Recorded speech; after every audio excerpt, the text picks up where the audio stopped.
This video covers the topic of plotting a point in the coordinate plane. So a coordinate plane is created by taking two number lines. Our first one, we've got our x-axis, that's our horizontal axis, and then our y-axis, that's our vertical axis. We give them names to keep them organized. Our origin is the center, that's the point 0, 0. And what the x and y-axis do is break my plane up into 4 quadrants. It's important to note that points on the x and y-axis do not belong to any quadrant, and that you may hear this called the coordinate plane, the xy plane, the Cartesian plane, the rectangular plane. It has a lot of names. So what we want to do today is plot points on the coordinate plane. So we're going to start out by identifying some points, and then we'll plot a few. So to identify points on the plane, they're represented as an ordered pair. An ordered pair is any pair of numbers enclosed in parentheses and separated by commas, such as 2, -1. This is called an ordered pair. And we call them ordered pairs because the order matters. The first coordinate is always x, and the second coordinate is always y. And I think that's easy to remember if you just focus on that it's alphabetical. So we're always going to want to look at our x-axis, which is our horizontal axis first, and then our y-axis second. So let's identify the following ordered pairs. I have A. So A is where x is -6, because I kind of look at where it hits my x-axis, and y is 5. So this is the ordered pair, -6, 5.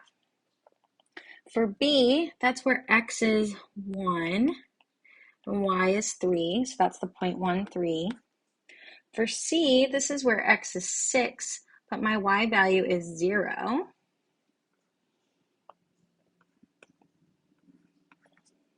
And then for D, this is where x is -1, but y is -5. So now that we've identified some points, why don't we practice plotting some points on the coordinate plane? So I'm going to start out by labeling my coordinate plane. I've got 1, 2, 3, 4, 5, 6, 7, 8, 9, 10 in the positive x direction, and then I've got -1, -2, and so on. I guess you don't need to hear me count that much. I then need to do the same thing for my y-axis. That's our vertical. You can kind of think of like y is taller and x is more squat feeling to figure out which is horizontal and which is vertical. So I've got 1, 2, 3. Again, I'm really good at counting. And then I've got the negative direction.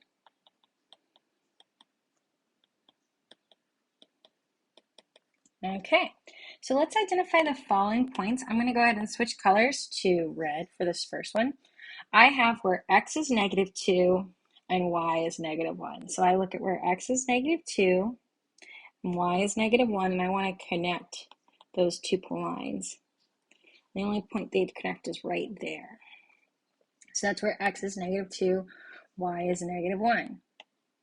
Next, in orange, I have 3, 4 as my ordered pair. So that's where x is 3 and y is 4. And I look for where these two intersect, which would be right here.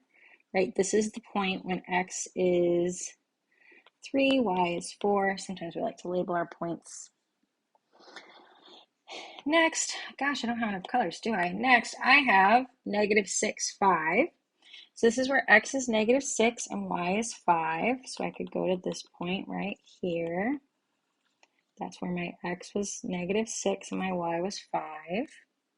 Let's label that because I think I'm going to have to reuse colors.